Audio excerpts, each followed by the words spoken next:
क्या आपने फ्लिपकार्ट के बारे में सुना है? फ्लिपकार्ट एक इंडियन ई कॉमर्स कंपनी है जिसने केवल 10 साल में इंडियन ई कॉमर्स मार्केट को बदल दिया और ग्लोबल जायंट जैसे अमेजॉन के साथ टक्कर ली। इस वीडियो में हम फ्लिपकार्ट की सफलता की कहानी के बारे में बात करेंगे और इसके पीछे के कारणों को जानेंगे जो इसका सफलता का राज है। हेलो एवरीवन, thefounder.com में आपका स्वागत है। ये चैनल उन सभी एंटरप्रेन्योर और बिजनेस लीडर के लिए है जो अपना वेंचर को बिल्ड, ग्रो और स्केल करना चाहते हैं। मैं आपका होस्ट अभिषेक। तो चलिए वीडियो शुरू करते हैं। फ्लिपकार्ट को 2007 में सचिन बंसल और बिनी बंसल ने अमेजॉन के एम्प्लॉय होने के बाद शुरू किया था। उन्होंने कंपनी को एक ऑनलाइन बुक स्टोर के रूप में शुरू किया, लेकिन जल्द ही दूसरे प्रोडक्ट्स के कैटेगरी में भी एक्सपेंड किया। उस समय इंडियन ई कॉमर्स मार्केट बहुत छोटा और फ्रेगमेंटेड था, कम इंटरनेट एक्सेस और कुछ ही ऑनलाइन पेमेंट ऑप्शन थे। फ्लिपकार्ट को ईबे जैसे एस्टेब्लिश्ड प्लेयर और स्नैपडील जैसे लोकल राइवल के साथ टक्कर का सामना करना पड़ा। इन चैलेंजेस से टक्कर लेने के लिए फ्लिपकार्ट ने कई नए और इनोवेटिव स्ट्रेटजी डेवलप किया जो कंपटीशन से इसको अलग किया। इसने cash on delivery payment option introduce किया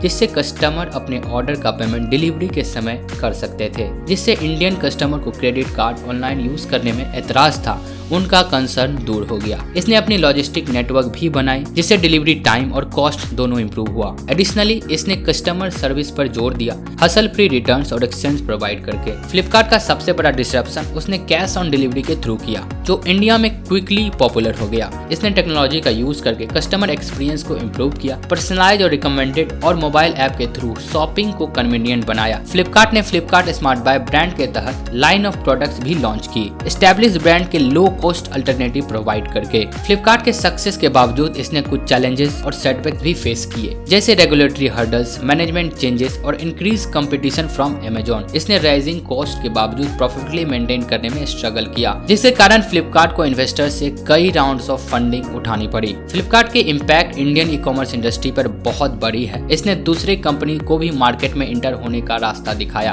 और ई कॉमर्स को देश भर में एक्सपेंड की। 2018 में वॉलमार्ट ने फ्लिपकार्ट का मेजॉरिटी स्टेक $16 बिलियन में एक्वायर किया, जिससे कंपनी का प्रेजेंस ग्लोबल मार्केट में भी स्ट्रॉन्ग हो गया। अगस्त 2018 में अमेरिकन रिटेल चेन वॉलमार्ट ने फ्लिपकार्ट में 77% स्टेक $16 बिलियन के दाम पर खरीदा और फ्लिपकार्ट का वैल्यूएशन $20 बिलियन के आसपास रखा गया। फ्लिपकार्ट की वैल्यूएशन 2022 तक $37.6 बिलियन तक पहुंच गई थी। Flipkart United state of America में 2023 में पब्लिक लिस्टिंग के जरिए पब्लिक में जाने की तैयारी कर रहा है। फ्लिपकार्ट की सफलता की कहानी से हम एंटरप्रेन्योर्स बहुत कुछ सीख सकते हैं। काफी बिजनेस लेसन इस केस स्टडी से निकलता है, जिसमें सबसे पहला है इनोवेशन एंड डिसरप्शन। फ्लिपकार्ट ने cash on delivery payment option और पर्सनलाइज रिकमेंडेशन जैसे डिसरप्टिव टेक्नोलॉजी का यूज किया, जिससे कस्टमर एक्सपीरियंस और कन्वीनियंस इंप्रूव हुए। एंटरप्रेन्योर्स को भी अपने इंडस्ट्री में डिसरप्टिव इनोवेशन और टेक्नोलॉजी का यूज करने की कोशिश करना चाहिए। और नंबर 2, कस्टमर सर्विस। फ्लिपकार्ट ने अपनी कस्टमर सर्विस पर बहुत जोर दिया।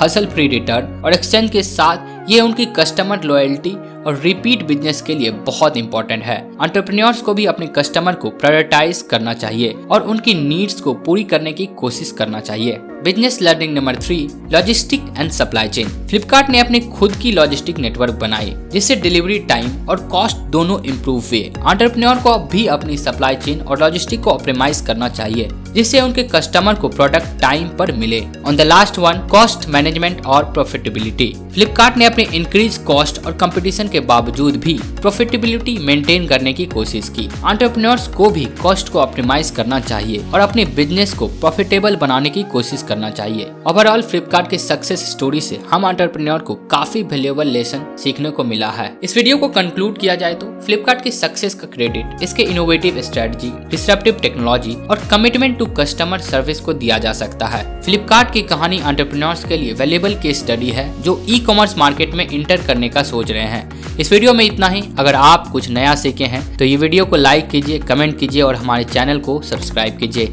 Thanks for watching. मिलते हैं दूसरे वीडियो में, तब तक के लिए कीप फाउंडिंग।